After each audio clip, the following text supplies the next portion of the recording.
Okay, we're going to look at our new feature of historical tracking. So this has just been added to the system very recently. Where we'll start off with, we're in our demonstration account here, and one of the things that the new tracking feature affects is the cohort tracker. So if I go into that, so we're on our children tab, click on our cohort tracking. Looks very similar to before. We can still choose our curriculum in our rooms, but what we have different now is this drop down, which gives us a time. So if I just choose the curriculum for excellence our level, generate our report as before. Now this report can take a little bit of time depending on how much information you've got on your account, but that's all pretty similar. We've changed it a little bit to make it a little bit more printer friendly, but this is an up-to-date, so this is as of right now, Tuesday the 17th of July.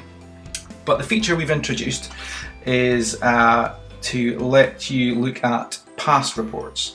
So here we can change this from all time to snapshot, and we can put in the date that we want. So let's say we want something from earlier on in the year. Let's say we want something from February this year. Generate that report. That runs, and we can see we've got a lot less data in here now. So this allows you to, you can also PDF these reports. So this will allow you to look at different periods of your nursery for different cohort, and then you can compare and evidence progress. So let's look at an individual child's profile. So here we've got our child Abby, and if I click on the learning tracker button on Abby's profile, previously this would have given you a display based on up-to-date information on the observations that have been taken in her account, and there was no way to look at previous performance or look at reports from different periods in Abby's time at the nursery. So here what you can see now is we've got on our far right hand column, we've got our up-to-date information. This is as Abby has been assessed up till today. We've also got a new column on the left. This is our starting point. So we here say that Abby started at the nursery in January 2012.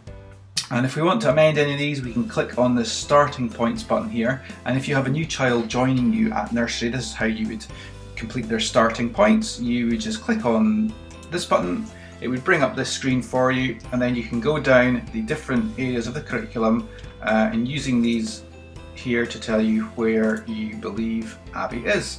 And this works for all curricula as well, obviously. So if I move into EYFS, we can see the different areas of this curriculum here. And again, you would just move these depending on what you would like. Now, these are red, amber, green by default, but if you have changed these in your settings, they may say something different. So it could be developing, consolidating, secured, emerging, expected, exceeding, for example. Okay, now if we go, so these, we've just set Abby's curricula starting points. So if we go back to her learning tracker now, we're back in the early level. So we've got her starting point here and where she is now. So already we can see the between these two graphs, pie charts, we can see the progress that she's made. But maybe we want to do a point in between as well, and we've got 4 slots to do this here. So if I click on this, I can take a snapshot from any date I want. So let's choose maybe a date in 2014, and let's see what that looks like. So here we go, we can see the difference from 2012 to 2014, and we can put another one in. Let's put in 2016 and see if anything has changed. Well, not much change for Abby there in 2016, certainly in health and well-being, but this gives you the idea of how you'll be able to map and evidence the progress a child has made during their time at the nursery. We're in the overview tab here. We can quickly switch into the detail tab and see more detailed areas of this curriculum. Here we can see the snapshots are retained. We can all change these dates anytime we want with these edit buttons here.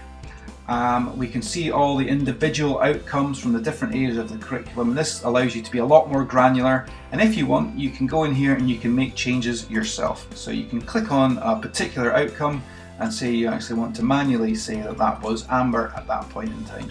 Now obviously some of these are going to be far too granular for every nursery to do at any one time, but the option is there. If you want to get into that real detail, you can certainly do that there. You can print and PDF all of these as well, and these snapshots will stay at these dates as long as you want them to, but you can go and you can either delete it or you can change the date. So let's say we want to remove this snapshot, then it's gone, but we can easily get it back. Any data that was in your account before is always retained. We don't delete any data for you, so that's always in there. It's just now being displayed differently and giving you access to those different points in time that you didn't have before.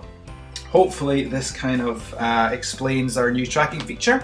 If you have any questions or concerns or would like to know anything more, do get in touch with us. You can just email us info@learningjournals.co.uk.